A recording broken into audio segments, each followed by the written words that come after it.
யாரு போய் பார்க்கறதுக்காக இந்த முத்து சிதறதுவா சொல்லுங்க. சரவண பொய்கையிலே சரவண பகவானை பார்ப்பதற்காக 6 குழந்தைகளை பார்ப்பதற்காக பார்வதா தேவி போகக்கூடிய சமயத்திலே இந்த 6 குழந்தைகளுடைய வெப்பம் தாங்க முடியாம பார்வதியுடைய காலையில் இருக்கக்கூடிய முத்தானது அங்கு 9 முத்துக்களும் வெப்பம் தாங்க முடியாம அந்த கொலுசுல இருந்து முத்து வெளியே வந்தது, சிதறிவிட்டது. அதனுடைய காரணமாக இங்கு சிவபெருமான அந்த முத்துக்கள் சிதறிய உடனே 9 நவமுத்துக்கள் 9 முத்துக்களும் 9 சக்தி.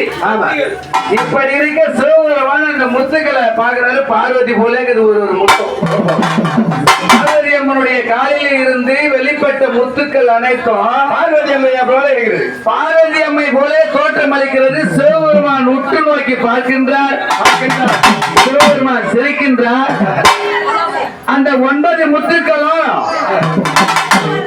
9 சக்திகளும் கர்ப்பமானார்கள். சிவபெருமானுடைய பார்வையினாலே அந்த 9 முத்துக்களும் 9 சக்திகளாக அவதாரம் செய்து 9 பேருமே கர்ப்பமானாங்க. பார்வதி விடுவாங்களா? எப்படி விடுவாங்க? எப்படி பார்வதியுடைய கணவர் பரமேஸ்வரன் கோபம் விட்டாங்க.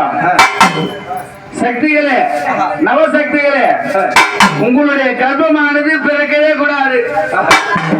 கர்ப்பம் பிறக்கவே கூடாது, குழந்தை வந்து பிறக்கவே கூடாது. அப்படி என்று பார்வதி சாபம் கொடுத்தால் இது தேவர்களுக்கு நடந்துட்டு இருக்குது. இப்ப இந்த வீரபாய் என்று சொல்லக்கூடிய 9 பேரும் பார்வதி பரமேஸ்வரனை உள்ளே தவம் செய்யறாங்களா? எங்களுடைய கர்ப்பமானது தாய் வயிற்றிலிருந்து சுகப்பிரசவமாக பிறக்க வேண்டும். எப்படி சுகப்பிரசவமாக பிறக்க வேண்டும் என்று வீரபாகி என்று சொல்லக்கூடிய 9 பேர்களும் நவசக்தியினுடைய கருவிலே உள்ளவே சிவபெருமான தியானிக்கிறாங்க, தியானம் செய்கிறாங்க, பார்வதி தியானிக்கிறாங்க. இப்படி இருக்க ஒரு நாள் தினத்திலே பார்வதா தேவி மனம்